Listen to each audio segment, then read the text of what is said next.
Hello students, good morning. और आप लोगों में से जो भी अगर अब तक यूट्यूब चैनल सब्सक्राइब न किया हो तो सब्सक्राइब कर लें। बहुत दिन हो गए भाई आपको पढ़ते और हमको पढ़ाते। और साथ ही साथ बेल ज़रूर बजा लें, क्योंकि अभी कई सब लोग बता रहे थे कि बेल बजा देने से जितना भी वीडियो हमारा जाएगा आपके क्लास के लिए, सारा वीडियो जो है उसका नोटिफिकेशन आपको मिलता रहेगा। तो ये अच्छी बात है कि आप बिना खोजे अपने वीडियो प्राप्त कर लेंगे अगर विषय को पढ़ना चाहते हैं। तो हम लोग ऑफलाइन क्लास जब तक चल रहा था तब तक रेखीय समीकरण युग्म के हल को पढ़ रहे थे, और इसमें इसके हल की जितनी विधियाँ थीं सारी विधियाँ आपको बता दी गई थी। रेखीय समीकरणों के हल करने की कुल 4 विधियाँ होती हैं। 4 विधि में एक विधि तो हो जाता है ग्राफीय विधि, और 3 विधियाँ जो है चली आती हैं बीजगणितीय विधि में। और बीजगणितीय विधि की जो 3 विधियाँ आपको बताई और समझाई गई हैं उसमें था प्रतिस्थापन विधि पहला, उस पर हम लोग एक्सरसाइज भी किए थे। दूसरा था विलोपन विधि, तीसरा था वज्र गुणन विधि। ये 3 विधियाँ जो है हम लोगों को रेखीय समीकरण युग्म के हल को हल करा देती हैं, उसका मान दे देती हैं। लेकिन आज हम लोग इससे आगे कुछ ऐसा पढ़ेंगे, विधि तो वही रहेंगे लेकिन इसमें हम लोग आज पढ़ने वाले हैं, जानने वाले हैं, समझने वाले हैं कि ऐसे रेखीय समीकरण युग्म जो दिखने में रेखीय समीकरण युग्म के जैसे नहीं दिखते, क्योंकि रेखीय समीकरण युग्म को व्यापक स्तर पर लिखने का जो सामान्य समीकरण है 2 चर में हुआ है ax + by + c = 0। लेकिन कुछ ऐसे समीकरण होते हैं जो रेखीय समीकरण के रूप में नहीं होते हैं, आप उनको रेखीय समीकरण नहीं कर सकते, लेकिन उन समीकरणों को आप रेखीय समीकरण के रूप में बदल सकते हैं। तो रेखीय समीकरण के युग्म में उसे परिवर्तित करके फिर उसको हल किया जा सकता है। इसके लिए आपके एनसीईआरटी बुक में चैप्टर 3.6 में आपको जो प्रश्न दिखेंगे वह उन प्रश्नों में आप देखोगे कि रेखीय समीकरण युग्म के प्रश्न के जैसे वो नहीं है, क्योंकि वे समीकरण स्वयं में रेखीय समीकरण के तरह के नहीं हैं, और वो हल, लेकिन उनको हल किया जा सकता है रेखीय समीकरण के रूप में। कैसे? तो उसके लिए हम यहाँ पे 2 प्रश्न पहले से लिख के रखे हैं, प्रश्न नंबर 1 और प्रश्न नंबर 2 आपके एक्सरसाइज नंबर 3.6 से।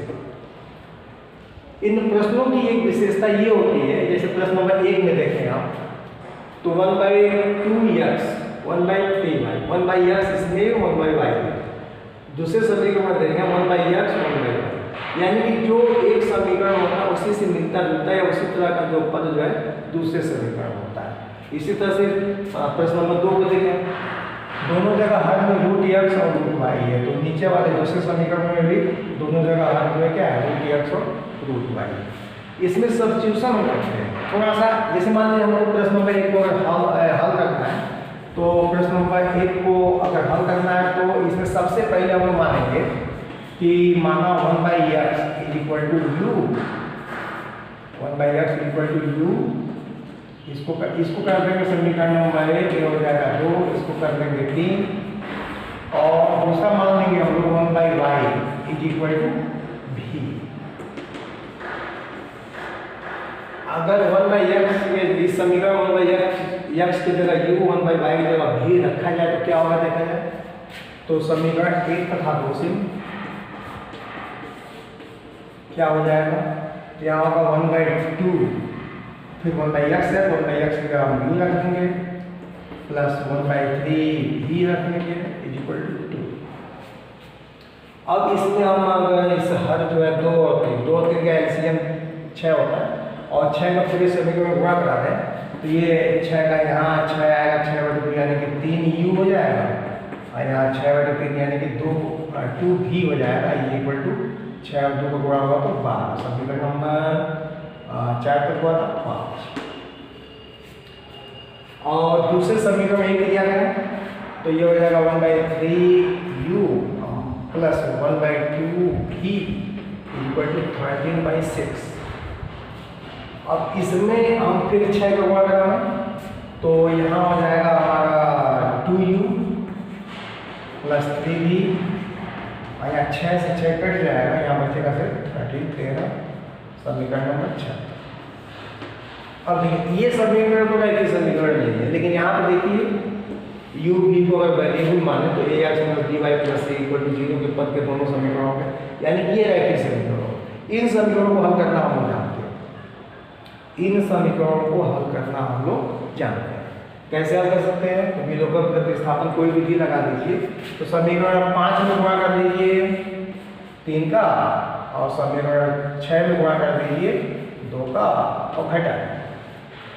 इसमें 3 का गुणा करेंगे तो ये हो जाएगा 9u + 6v = 36, और इसमें समीकरण 6 में 2 गुणा करते हैं हम लोग, तो हो जाएगा 4u + 6v, और ये 26 घटा रहे हैं, नीचे पदों के चिन्ह बदले जाएंगे, 6v ± कैंसिल होगा, नीचे वाले चिन्ह के साथ जोड़ते हैं घटाते हैं, तो +9u और -4u मिलकर हो जाएगा 5u, और इधर एक कैंसिल हो चुका है, 36 का डिफरेंस हो जाएगा यहाँ पे 10, यहाँ मिल गया u = 10/5 यानी कि 2। अब u के मान को उठा करके समीकरण नंबर 5 और 6 में से किसी में, तो समीकरण 5 में u = 2 रखने पर, ये विलोपन विधि से चल रहा है हम लोग, तो समीकरण 5 में u = 2 रखेंगे लोग, तो यहाँ हो जाएगा 3 × 2 + 2v = 12, 2v = 12, और ये 3 × 2 = 6, और इधर ट्रांसपोज होगा तो ये हो जाएगा -6 = 6, मीन्स v = 6/2 = 8। u = 2 और v = 3, ये दोनों वैल्यू जो है हम रखते जाएंगे समीकरण नंबर 3 और 4 में। तो u = 2 समीकरण 3 में रखेंगे, समीकरण 3 में रखने पर, क्योंकि हम लोग का प्रश्न जो था वो x और y में था, अभी हम लोग जो आंसर लिखा हुआ है u और v में, u और v हम लोग का माना हुआ पद है, इसलिए फिर इसको हम लोगों को कन्वर्ट करना पड़ेगा x और y में। तो यहाँ u की जगह 2 रखा जाएगा, तो ये हो जाएगा 1/x = 2, तो x = 1/2, और ऐसे ही v = 3 से यहाँ मिल जाएगा 1/y = 3, सो y = 1/3। तो यहाँ पे आपको उत्तर मिल जाएगा x और y का, आंसर हो जाएगा आपका x = 1/2 और y = 1/3। तो दिए गए समीकरण रैखिक समीकरण नहीं थे, लेकिन इसमें कुछ इस तरह की समानता है कि इन समीकरणों को रैखिक समीकरण में हम लोग बदल सकते हैं। रैखिक समीकरण बदलने के बाद रैखिक समीकरण की जो बीजगणितीय विधियां हैं, विलोपन, प्रतिस्थापन और बचत, उसमें से जो भी विधि आपको समझ में आए उस विधि से हल करके u और v का मान निकाल लीजिए, u और v का मान वापस इसमें पुट करके x और y का मान निकालिए। बहुत ही आसान सा प्रश्न होता है, थोड़ा सा ध्यान देने की जरूरत है, और गणना पे भी ध्यान देने की जरूरत है। इस प्रश्न को सॉल्व करना और वीडियो पास कर लीजिएगा, जो भी यहाँ से लिखा हुआ अपना आप लिख के कॉपी में इसको कर दीजिए। एकदम इसी तरह से हल करेंगे हम लोग प्रश्न नंबर 2 को भी। एक प्रश्न और आपको समझा रहे हैं, प्रश्न नंबर 2। प्रश्न नंबर 2 में भी देखिए √x √y दोनों समीकरण में है, तो यहाँ पे हम लोग इस बार मानेंगे क्या, इस बार हम लोग मानना चाहिए 1/√x = u और 1/√y = v, समीकरण नंबर। अब इस बार जो समीकरण 1 ये होगा और ये समीकरण 2 होगा, और प्रश्न नंबर 1 को भी आता है।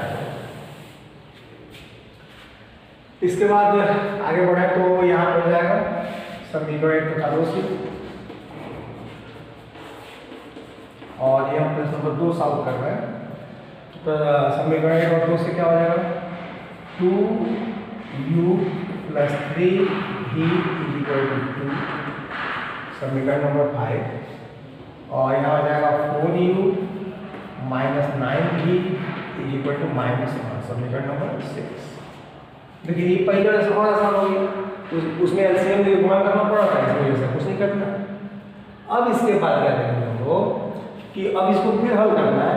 हल कैसे होगा, हल करने के लिए यहाँ पे है हल करने के लिए समीकरण 5 में गुणा कर दीजिए 3 का और समीकरण 6 के साथ इसको जोड़ दीजिए। क्योंकि यहाँ पे +3 और यहाँ पे -9 है, यहाँ 3 का गुणा करेंगे तो ये गुणा बराबर हो जाएंगे। तो इसमें 3 का गुणा होगा कि ये 6u + 9v = 6। और इसमें कुछ नहीं करना है आपको, जैसे समीकरण वैसे ही लिख देना है, -1 जोड़ना है, जोड़ने के लिए प्लस माइनस होने की वजह से 9 भी कैंसिल हो जाएगा, 6 और 4 मिलके 10u और यहाँ हो जाएगा 6 में से 1 मिलेगा 5। सो u = हो जाएगा 5/10 यानी कि 1/2। अब इस u के मान से u का जो मान निकला, इस मान को हम लोग समीकरण 5 और 6 में से किसी समीकरण में रखेंगे। मान लीजिए समीकरण 5 में ही रख दिए कितना, u = 1/2, समीकरण 5, समीकरण 5 यहाँ पे है, तो 2 × 1/2 + 3v = 2, ये 2 से 2 कैंसिल होगा, तो 3v = निकल जाएगा 2 - 1, क्योंकि यहाँ 1 बचेगा, एक का इधर पक्षांतर करेंगे 2 पहले से, तो 2 - 1 यहाँ पे होगा और यहाँ से मिल जाएगा v की वैल्यू कितना, 2 - 1 = 1/3। तो u का मान निकला, ये u का मान निकला 1/2 और इधर v का मान निकला 1/3। अब u और v फिर हम लोगों ने प्राप्त करना था, हम लोगों को प्राप्त करना था x और y का मान। तो यहाँ पे देखिए, यहाँ पे हम लोगों ने माना है समीकरण 3 से 1/√x = u माना था, तो क्या हो जाएगा 1/√x = u, u means 1/2, सो √x = 2। अब यहाँ से x का मान चाहिए, दोनों पक्षों का वर्ग कर दीजिए, या √x का स्क्वायर करेंगे तो x और 2 का वर्ग करेंगे तो 4, x की वैल्यू 4। और यहाँ पे दूसरा मान माना गया था समीकरण 4 से 1/√v √y = v, और v कितना आया है, v की वैल्यू प्राप्त किए हम 1/3, ये हो जाएगा 1/3। तो 1/√y = 1/3, सो √y की वैल्यू कितनी हो जाएगी, यहाँ पे 3 हो जाएगा। अब यहाँ पे फिर y का मान निकाल, दोनों पक्षों का वर्ग कर दीजिए, वर्ग करेंगे तो अब हो जाएगा y = 3 का वर्ग करेंगे तो 9, फिर आपको उत्तर मिल जाएगा, यहाँ आंसर प्राप्त हो जाएगा x = 4 और y = 2। तो इस प्रश्नावली में सभी प्रश्नों में आपको यही देखने को मिलेगा कि समीकरण, रेखीय समीकरण देखने से रेखीय नहीं दिखेंगे, रेखीय नहीं है, लेकिन उन समीकरणों को रेखीय समीकरण के रूप में बदल के उन प्रश्नों को हल किया जा सकता है। आपको यहाँ पे 2 उदाहरण के द्वारा प्रश्नावली 3.6 से समझाया गया।